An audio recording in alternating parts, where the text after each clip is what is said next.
સૌપ્રથમ નજર કરીએ અષાઢી મેઘ પર।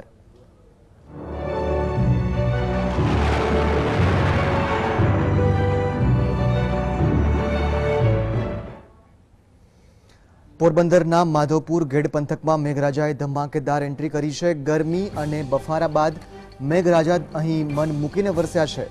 ભારે વરસાદને કારણે માધવપુર ગેડના અનેક વિસ્તારોમાં પાણી ભરાયા હતા, તો પોરબંદરમાં પણ વરસાદી ઝાપટા પડતા વાતાવરણમાં ઠંડક પ્રસરી ગઈ છે। માધવપુર ગેડના અનેક વિસ્તારોમાં પાણી ભરાયા છે। અહીં મેઘરાજાની ધમાકેદાર એન્ટ્રી થઈ ચૂકી છે।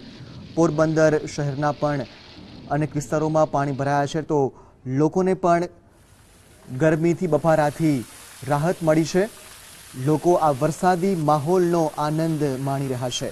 વાતાવરણમાં પણ ઠંડક પ્રસરી છે। પોરબંદર શહેરમાં બફારા બાદ વરસાદ પડતા સ્થાનિકોમાં આનંદ છવાયો છે। માધવપુર ગેડ વિસ્તારમાં પણ વરસાદ પડ્યો છે, તો જૂનાગઢના જાલાલાના ગડુ શેરબાગમાં વીજળીના કડાકા ભડાકા સાથે ધોધમાર વરસાદ તૂટી પડ્યો। બપોરે 2 વાગ્યા આસપાસ વાવાઝોડા સાથે વરસાદ ખાબક્યો છે। ધોધમાર વરસાદથી ઠેક ઠેકાણે પાણી ભરાયા છે, જોકે વાતાવરણમાં ઠંડક ફેલાઈ છે।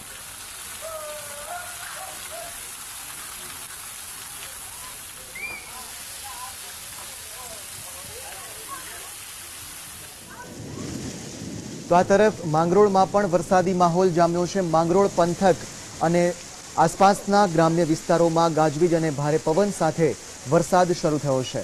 વરસાદની પધરામણી થતાં જ ખેડૂતોના ચહેરા પર આનંદની લાગણી છવાઈ છે, તેમજ વાતાવરણમાં પણ ઠંડક પ્રસરી છે। માંગરોળમાં પણ વરસાદી માહોલ જામ્યો છે।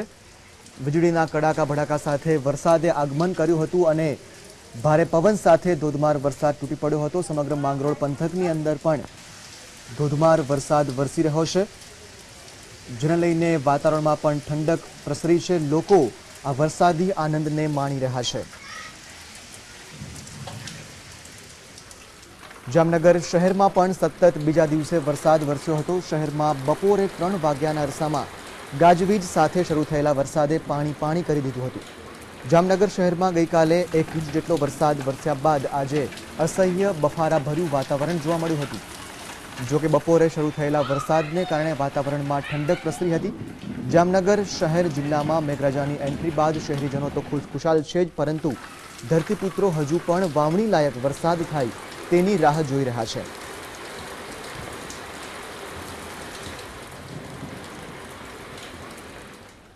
ગીર સોમનાથના વેરાવળમાં પણ મેઘરાજાનું આગમન થયું છે, જેમાં સાંજના 4 વાગ્યા સુધીમાં વેરાવળમાં 0.5 ઇંચ, જ્યારે તલાલા પંથકમાં 1.5 ઇંચ જેટલો વરસાદ વરસ્યો છે।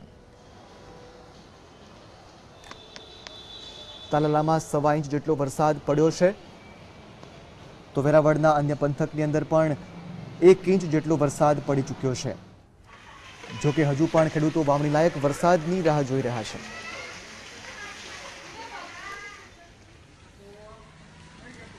મોરબી પંથકમાં પણ ભારે ગાજવીજ સાથે વરસાદ શરૂ થયો છે। વીજળીના કડાકા ભડાકા સાથે ભારે પવનની સાથે મેઘરાજાએ પધરામણી કરતા ખેડૂતોમાં આનંદ છવાયો છે, તો ગરમીથી બચવા વરસાદી માહોલમાં લોકો નાહવા નીકળી પડ્યા હતા।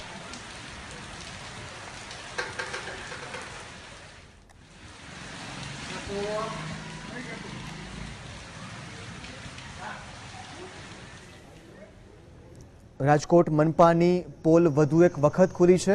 29 જૂને વડાપ્રધાનના હસ્તે દિવ્યાંગોને આપવાના સાધનો વરસાદી માહોલમાં પાણીમાં પલળી ગયા છે। દિવ્યાંગોને સાધન સહાય અપાય તે પહેલા જ તેની પર વરસાદી પાણી ફરી વળ્યું છે।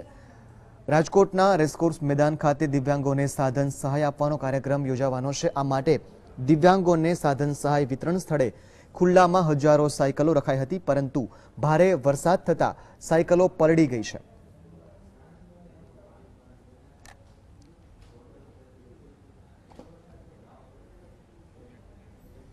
સૌરાષ્ટ્રમાં